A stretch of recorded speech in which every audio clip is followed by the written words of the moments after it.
Irmãos, e nós vamos tratar hoje do tempo de Deus para as nossas vidas. No Salmo, novamente, número 90, novamente, no versículo 4. Este é o texto principal. Nós vamos andar por outros textos também. No Salmo 90, versículo 4, a palavra de Deus nos diz, Salmo de Moisés, né? Ele nos diz: pois 1000 anos aos teus olhos são como o dia de ontem, que se foi, e como a vigília da noite. Senhor Deus, nosso Pai, nós te agradecemos, Pai, porque a sua palavra é lançada, Deus. Nós te pedimos perdão, Senhor, por todos os nossos pecados, Pai. Por tudo aquilo que a nossa mente nem mesmo se lembre, Pai. Mas nos perdoe para que possamos estar desembaraçados, Pai. Possamos ser ferramentas livres, dignas nas suas mãos, Pai. Em nome de Jesus, Pai, usa-nos somente para levar a sua palavra, Pai. Que eu diminua, que eu suma daqui, e que a sua palavra, Pai, a palavra seja lançada e seja inculcada nas nossas mentes, ó Deus. Nós oramos, agradecemos, em nome de Jesus. Amém. Irmãos, quando nós olhamos para esse texto, pois 1000 anos aos teus olhos são como o dia de ontem, que se foi, e como a vigília da noite, que também é curta, né, irmão? É um texto que nos traz para refletir como funciona, né? E como nós devemos nos relacionar com Deus em relação ao tempo de Deus para nossas vidas. É uma reflexão bem importante nos dias de hoje, né? Nós vivemos hoje um tempo de incerteza. Se nós olharmos para o nosso município, para o nosso país, que é onde a gente enxerga mais próximo, e no mundo de uma forma menos diária, mas nós temos as notícias através da mídia, das redes sociais, da televisão, nós acabamos colhendo algumas informações. Mas voltando aqui, para o nosso município, para a nossa igreja, onde nós vivemos aqui, onde nós nos encontramos diariamente, onde nós nos relacionamos. Se nós olharmos para essa avaliação, olharmos há 2 anos atrás, vamos retroagir um pouco, aqui mesmo, na igreja, em Biporã, nas nossas casas, na nossa relação. Nós tínhamos as dificuldades, nós tínhamos o nosso trabalho, nós tínhamos o nosso adorar a Deus, o nosso louvar a Deus, o nosso buscar a Deus, e nós tínhamos a nossa relação interpessoal com os conhecidos, com os amigos e com a família. E com Deus. Por que eu estou trazendo há 2 anos? Porque há 2 anos atrás, pouco mais de 1 ano, mas vamos arredondar para 2, nós não tínhamos essa informação e nós não estávamos vivendo esse momento dessa doença, dessa pandemia, né, desse vírus, que é o Covid-19. Eu estou colocando ele só como um exemplo, não é disso que eu quero falar, não é do Covid que eu quero falar. Mas olhamos para as nossas vidas antes do Covid. Nós tínhamos as nossas queixas e nós tínhamos as nossas desculpas, né? Por que nós não buscávamos a face de Deus? Por que nós não vivíamos intensamente o nosso dia? Por que nós não vivíamos intensamente aquilo que Deus preparou, aquilo que Deus quer para as nossas vidas? Eu estudo todo dia, de segunda a sexta à noite, trabalho o dia inteiro. No sábado eu lavo roupa, ou eu corto a grama, ou eu jogo futebol. No domingo eu tenho que dormir, que é o único dia que eu descanso. No domingo à noite eu fiquei na piscina até às 7h30, 8 horas, não deu para vir na igreja. Ou seja, se nós analisarmos de 2 anos para trás, nós tínhamos as mais variadas desculpas. Se nós olharmos hoje, no momento que nós vivemos o Covid, nós temos essa desculpa também, o Covid. Eu não posso aquilo, eu vou transmitir, eu não vou transmitir. Nós temos que respeitar o distanciamento social, nós temos que utilizar o álcool em gel, nós temos que fazer a nossa parte enquanto cristãos.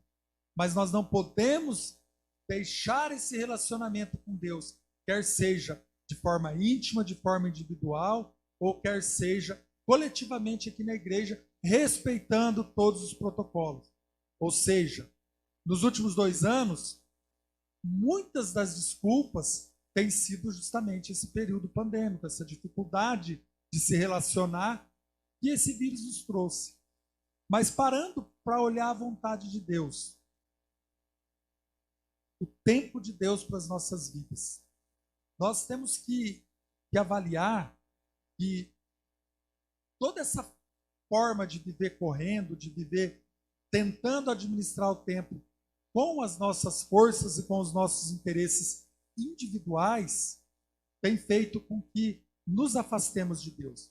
Se nós olharmos para as nossas vidas, nós não temos feito isso, nós não temos buscado isso. Se nós olharmos para Deus, Deus é o Senhor do tempo, Deus é o Senhor do universo. Deus está desde o início, desde antes do início, desde a eternidade inicial, desde sempre, vai estar até sempre, vai estar por toda a eternidade.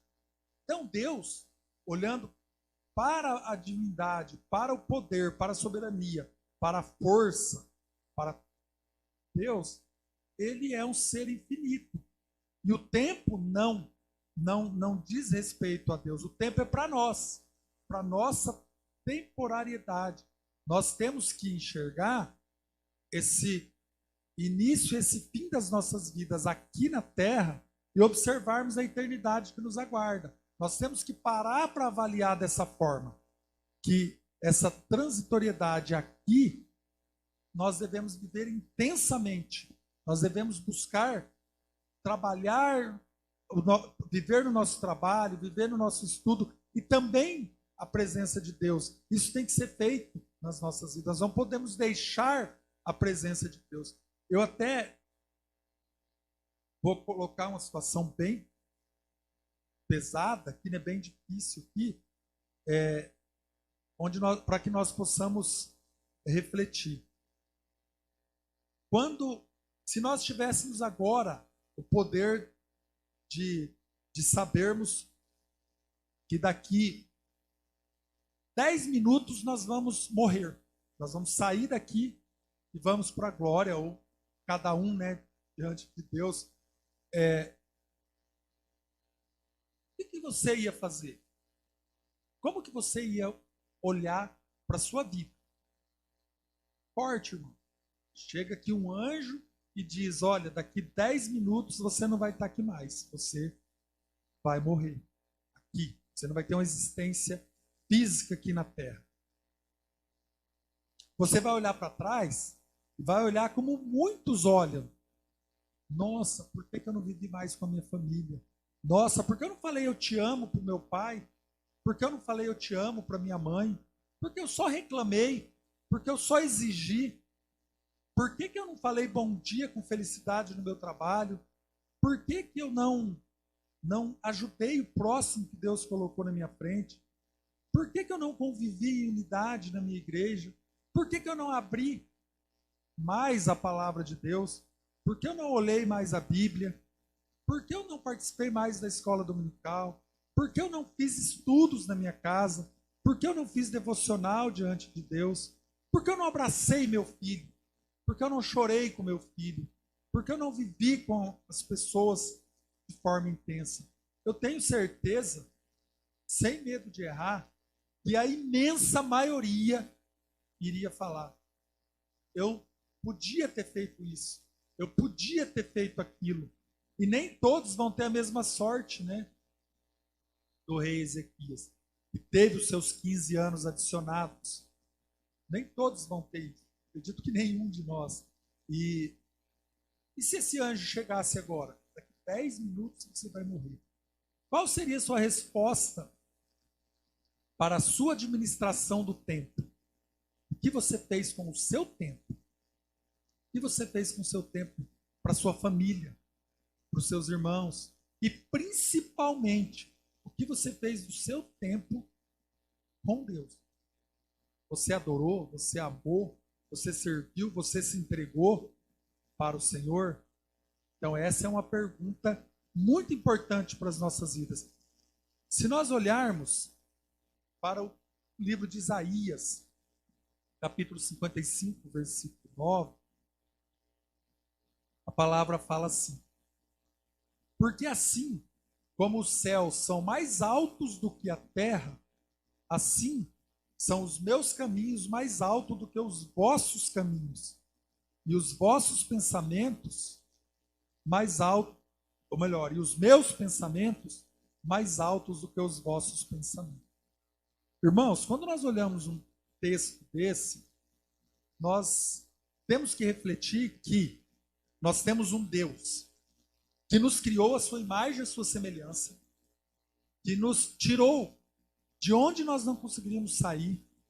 Nós éramos mortos, como o próprio Isaías fala, nos nossos delitos e pecados. E ele pegou o seu filho, que era parte da Trindade, parte de si, nosso Senhor e Salvador Jesus Cristo, o colocou no madeiro, o fez sofrer, morrer e ressuscitar para nos salvar. Aí esse mesmo Deus nos dá, pela graça, como diz no livro de Efésios, somos salvos mediante a graça, ele nos dá essa informação, que assim como o céu é mais alto do que a terra, os meus caminhos são mais altos do que o seu. Então nós temos um Deus que tem o caminho, que é o próprio Cristo, que é o caminho, a verdade. Esse Deus nos orienta aqui no livro de Isaías, capítulo 25, verso 9, que os caminhos dele são mais altos do que os nossos. E que os pensamentos dele são mais altos do que os nossos pensamentos. E nós, irmãos, temos esse Deus que nos resgata, nos salva, nos liberta, e que tem os caminhos e os pensamentos maiores que o nosso, e nós não damos atenção para ele. Nós vivemos de uma forma desregrada, nós vivemos como o nosso próprio entendimento, nós somos egoístas, nós somos seres que nós temos na mão. Um dia nós nos entregamos para Jesus. Nós temos a palavra de Deus, nós temos os caminhos que estão escritos na palavra, que principalmente Jesus, e os pensamentos e as orientações do nosso Senhor, que são muito mais sábias, muito mais altas do que os nosso entendimento. Mas nós preferimos andar pelo nosso entendimento. Então, irmãos, nós devemos considerar isso. Nós devemos buscar essa presença digna. E devemos, como primeiro tópico, andar com Deus. Nós devemos buscar a presença de Deus. Nós devemos estar com Deus. Um exemplo que nós trouxemos aqui para essa noite é Enoque, no andar com Deus. Se nós olharmos o livro de Gênesis, capítulo 5, nos versos 22 a 24, a palavra nos diz: andou Enoque com Deus, e depois que gerou a Matusalém, viveu 300 anos, e teve filhos e filhas. 23. Todos os dias de Enoque foram 365 anos. 24. Enoque com Deus, andou Enoque com Deus e já não era, porque Deus o tomou para si. Irmãos, era normal, lá no período de Gênesis, que o homem vivesse 300, 500, 600. Nós olharmos Matusalém, foi o homem que mais viveu aqui na Terra, 965 anos. Enoque gerou Matusalém. Mas presta atenção no principal versículo que ele coloca, o 24. Andou Enoque com Deus, já não era porque Deus o tomou para si. Olha o que a Bíblia coloca. A Bíblia não destaca que Enoque foi o pai de Matusalém, que por causa de Enoque, Matusalém, ou isso, aquilo. Não fala outras coisas de Enoque que fez isso. Enoque foi um grande construtor, Enoque foi um grande líder, Enoque foi isso, Enoque foi aquilo. O ponto principal que a palavra traz aqui de Enoque é: Enoque andou com Deus, ou andou Enoque com Deus. Ou seja, o mais importante aqui foi que Enoque caminhou, Enoque buscou a presença de Deus. E é isso que a Bíblia está destacando. Que Enoque viveu esses 300 e poucos anos na presença de Deus. Se nós olharmos para essa verdade, nós temos que entender que todos os dias da nossa vida, nos dias maus e nos dias bons, nós temos que andar com Deus, nós temos que buscar a presença de Deus. Como que nós fazemos isso hoje? Nós temos que ser instruídos pela palavra de Deus, nós temos que buscar a leitura da Bíblia, nós temos que buscar o conhecimento. Andar com Deus, na primeira parte disso, é conhecer a sua verdade, é conhecer a sua palavra.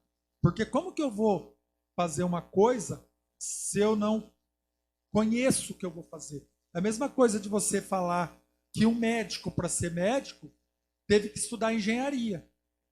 O engenheiro, para ser engenheiro, teve que estudar matemática, ou teve que estudar ciências humanas, filosofia.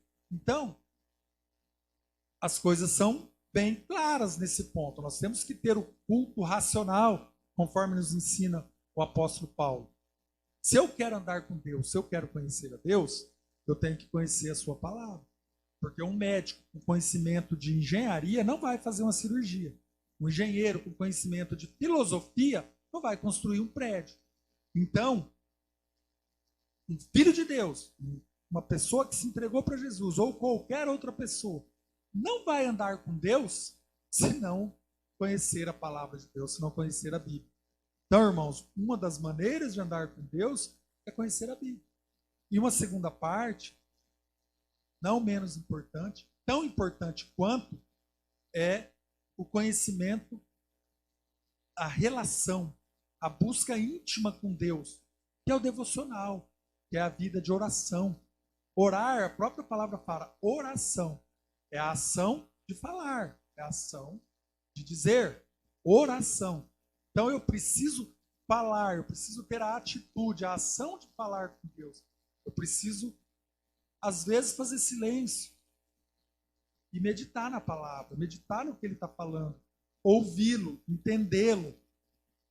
Então nós precisamos ter também um tempo bom, tempo digno com Deus. É viver essa vida com eficiência diante de Deus.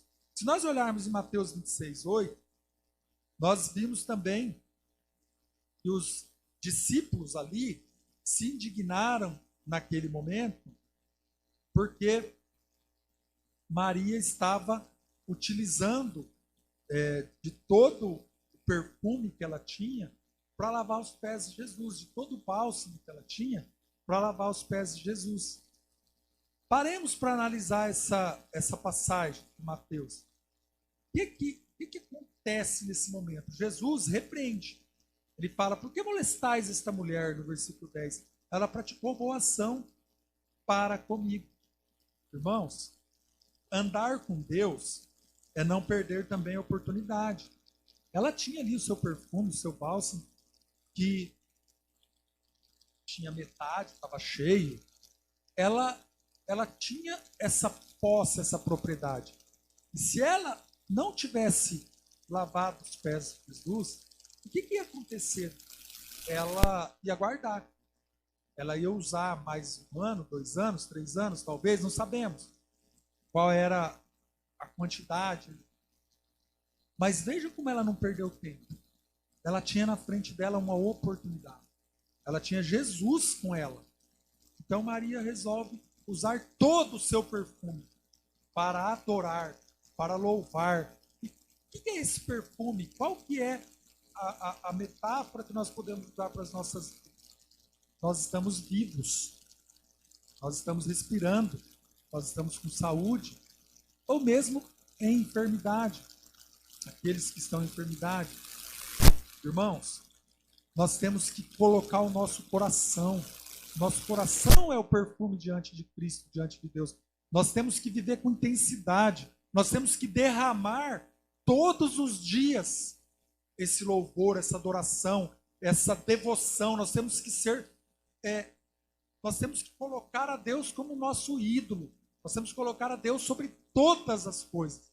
E nós temos que aproveitar cada minuto, assim como Maria aproveitou e se dedicou ao máximo para Jesus. Nós temos também que, nesse tempo de dificuldade ou no tempo de alegria, nós temos que estar louvando e adorando a Deus com muita ênfase, com muito amor. Porque Maria não se preocupou que ia acabar o perfume dela amanhã.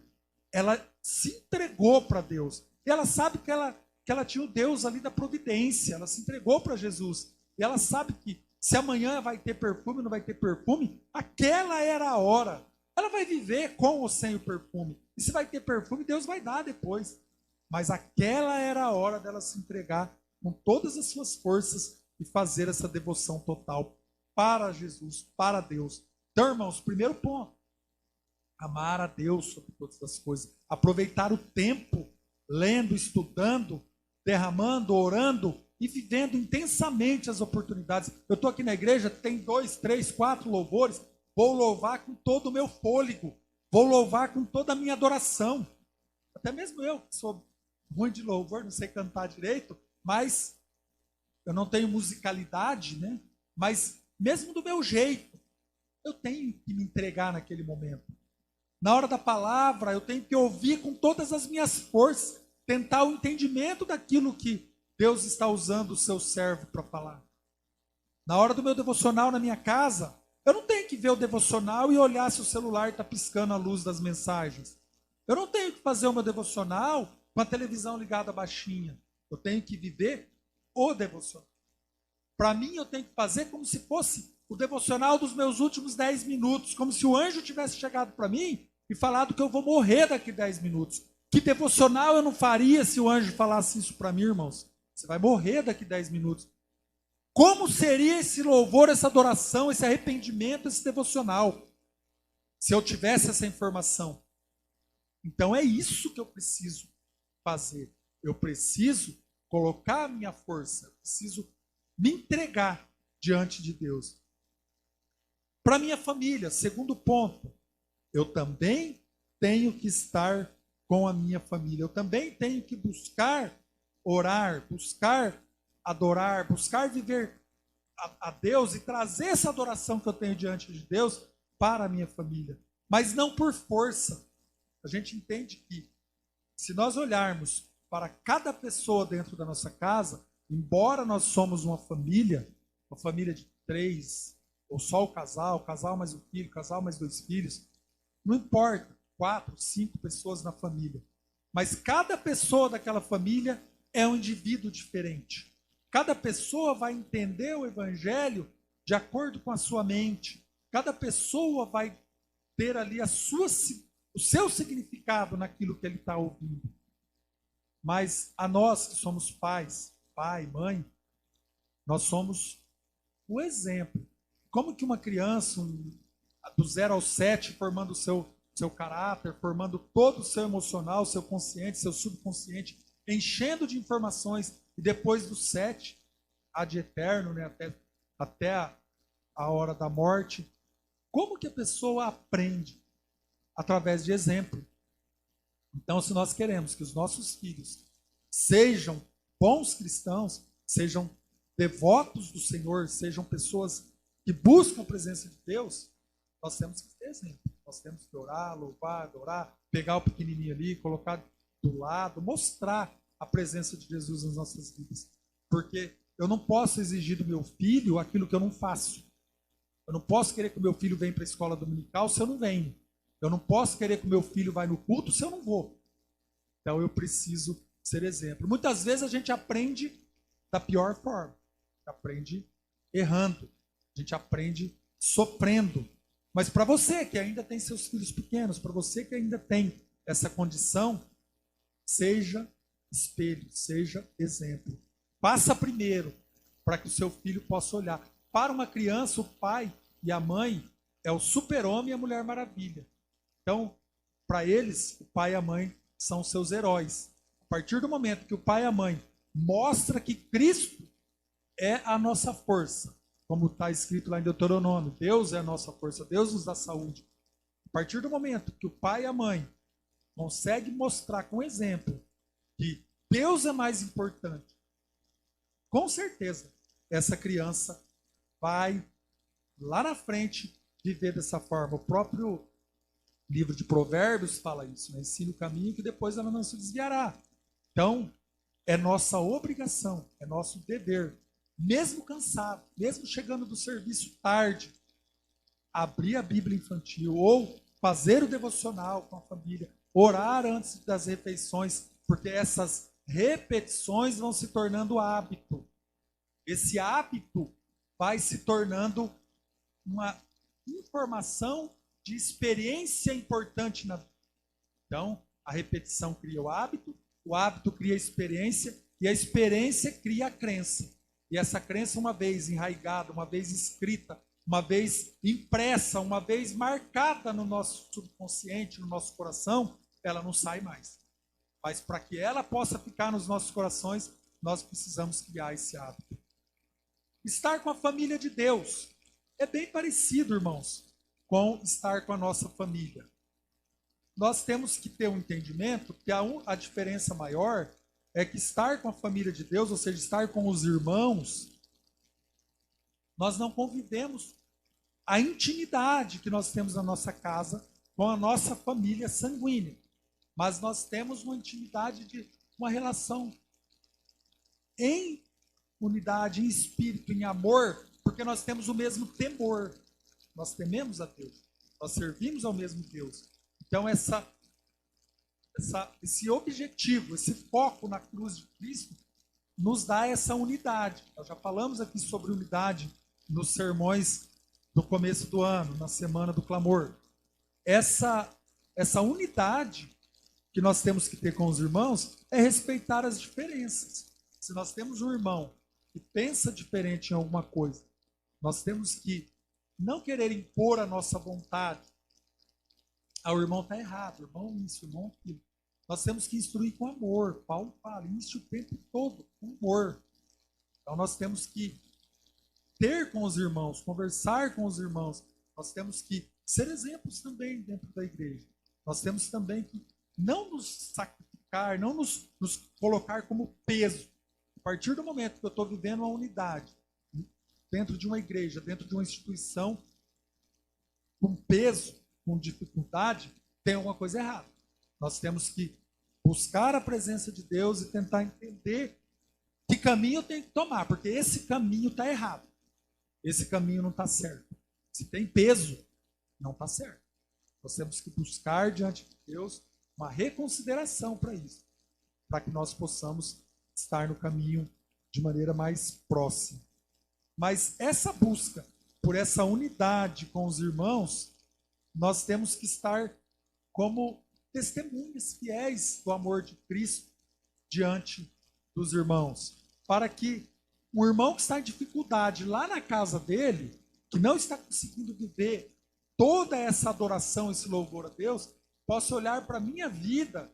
É isso que Deus manda no sentido de unidade do corpo da igreja, para que ele possa olhar para a minha vida e na minha vida ele ver minha vida com Cristo, não em mim, mas para que ele possa ver Cristo em mim, através desse amor de Cristo ele possa também mudar ali, melhorar a sua vida. E ao mesmo tempo, o contrário também é verdadeiro. Eu estou bem, eu tenho uma unidade com Cristo, minha família está bem, está tudo maravilhoso, mas eu tenho um irmão na igreja que está com dificuldade, está sofrendo, que tem filhos com problema, ou o próprio irmão com problema. Eu tenho que olhar para esse irmão e buscar apoiá-lo. Ele precisa do apoio.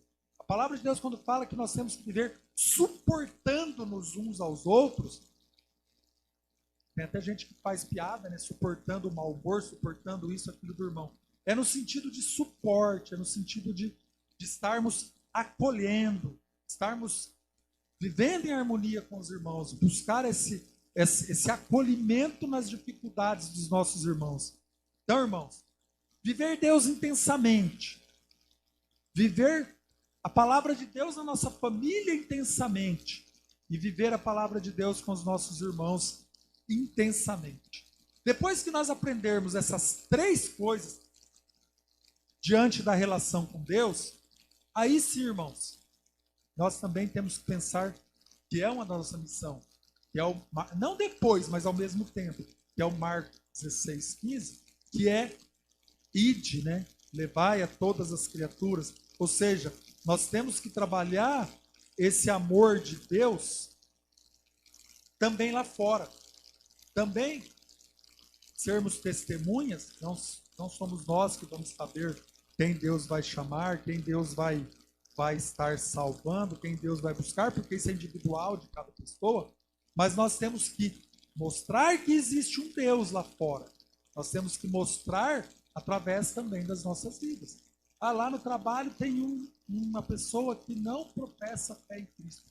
Ele é da religião A, B, C, D. Não é da minha religião. Então eu não vou andar com essa pessoa.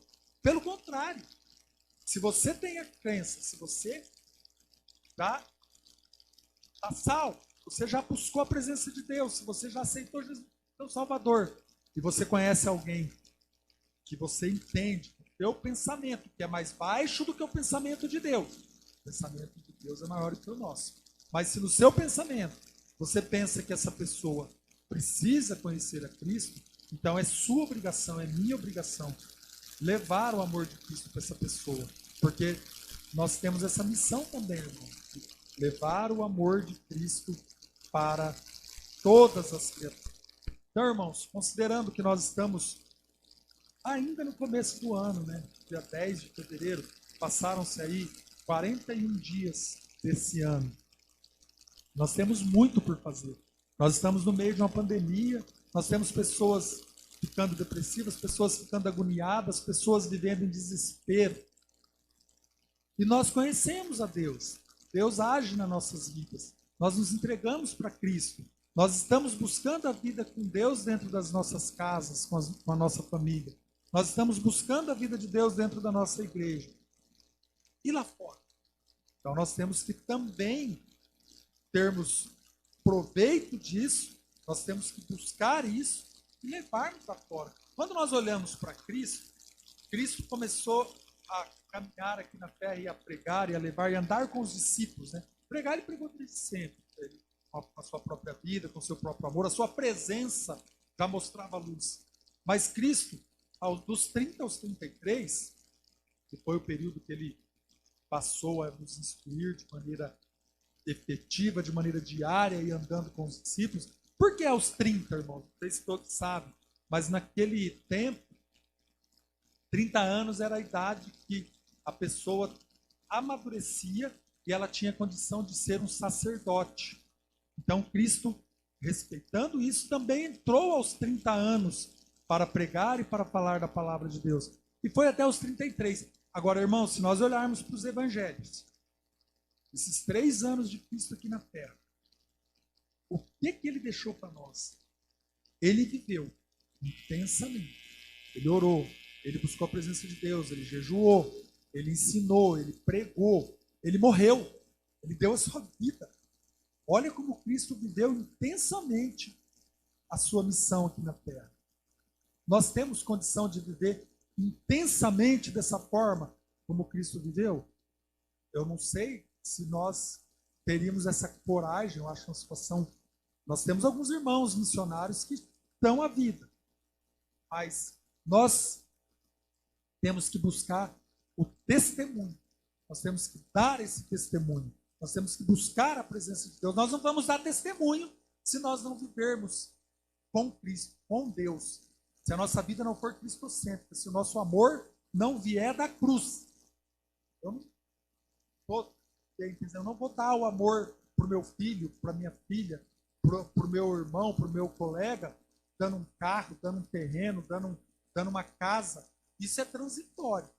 Até tem gente que dá, né?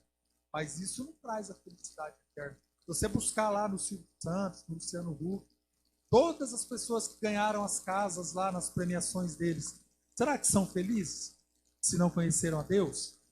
Então, o dinheiro, irmãos, ele é transitório, ele não traz a felicidade. O dinheiro é para o nosso sustento. A palavra fala lá em Ageu que Deus é o dono do ouro e da prata. E para os seus filhos, ele vai dar o pão. Nós vamos ter esse sustento necessário. Agora, nós precisamos viver intensamente, porque nós não vamos levar nada daqui, a não ser passarmos daqui para a vida eterna. Para que nós possamos passar na vida eterna, a palavra é bem clara. Nós temos que viver intensamente o amor de Cristo aqui na terra. Se você olhar o livro de João, agora concluindo, capítulo 4, versículo 34, a palavra de Deus, ela nos traz o seguinte versículo. Disse-lhes Jesus, João 4, 34, a minha comida consiste em fazer a vontade daquele que me enviou e realizar a sua obra. Olha o que Cristo falou, irmãos. Eu quero repetir, porque nós vamos terminar com esse versículo. Disse-lhes Jesus, a minha comida consiste em fazer a vontade daquele que me enviou e realizar a sua obra. Eu acho que esse é um versículo chave para nós fecharmos a pregação de hoje, porque qual tem sido a nossa comida? Como tem sido? É só o ter. Ou nós estamos buscando dar? A própria palavra fala que é melhor dar do que receber. Nós estamos dando, nós estamos nos entregando, nós estamos levando amor, nós estamos dando a nossa força máxima no louvor diante de Deus, no devocional. Nós estamos tentando conhecer a palavra de Deus com o máximo das nossas energias. Cristo, que já era Deus, já era Trindade, viveu aqui enquanto homem. E enquanto homem, ele coloca que a minha comida consiste em fazer a vontade daquele que me enviou a realizar sua obra. A comida nossa não pode ser querer enganar o próximo para ganhar um dinheiro. Não pode ser querer deixar o irmão passando necessidade enquanto está sobrando na sua casa. Esse tem que ser o nosso pensamento. Nossa comida tem que ser fazer a vontade de Deus. Como que eu vou fazer a vontade de Deus, realizar a obra de Deus, irmãos, se eu não conheço a vontade de Deus? Se eu não conheço a obra de Deus, não tem como. Então, irmãos, vamos pensar, nós estamos no início do ano, vamos refletir se nós estamos usando o tempo, como nós começamos lá no Salmo 90, versículo 4. Nós estamos usando bem o tempo que Deus está nos dando aqui na terra? Nós estamos conservando esse tempo? Nós estamos vivendo de maneira intensa, de maneira digna esse tempo? Vamos refletir. Eu não preciso nem falar mais nada. Cada um coloque na sua cabeça, cada um analise, cada um entra no seu coração, na sua mente e coloque-se diante de Deus e analise a si próprio. Assim como nós fazemos na ceia do Senhor, faça isso hoje, ao deitar, ao dormir. Faça esse devocional diante de Deus. Coloque a sua vida nas mãos de Deus e fale: Senhor, eu quero viver daqui para frente como se eu fosse morrer daqui 10 minutos. E daqui 10, e daqui 10, daqui 10, daqui 10. Porque se eu pensar assim, irmãos, eu vou viver o amor de Cristo. Se você soubesse que daqui 10 minutos você ia morrer, com certeza você ia se arrepender de tudo, ia buscar a presença de Deus, ia chorar, ia derramar diante de Deus. E é assim que Deus nos chama. O próprio Cristo falou que a comida dele é fazer essa vontade do Pai. Então, que essa noite nós possamos pensar, irmãos, e refletir, ver aquilo que nós não estamos vivendo diante de Deus e mudar de direção. Isso se chama conversão. É estarmos indo por um caminho errado e buscarmos chegar e andar pelo caminho certo. É assim que Cristo nos chama para viver, fazer a vontade do Pai. Amém, irmãos? Vamos curvar as nossas cabeças, vamos estar encerrando com a oração de agradecimento ao nosso Deus, ao nosso Pai. Senhor Jesus, nós te agradecemos pela palavra lançada nessa noite, ó Deus, pelo seu amor, pelo seu cuidado com cada um de nós, ó Pai. Porque o Senhor nos trouxe, e ao meu coração também, e ao coração de todos os irmãos, Pai. O Senhor trouxe essa interrogação: como está o meu tempo? Como eu tenho usado o meu tempo para aquilo que interessa. Não estou falando de coisas materiais, coisas terrenas. Estou falando daquilo que interessa. Que é fazer a sua vontade, que é buscar a sua presença, que é te louvar, mas não, olha, eu faço isso porque é um ato que eu estou fazendo porque a igreja faz. Não, buscar a sua presença individualmente, intensamente, loucamente, apaixonado por ti, meu Deus. Buscando trazer essa mesma presença para a nossa família, para a nossa igreja, para a nossa comunidade, para a nossa cidade, para os perdidos, ó Pai.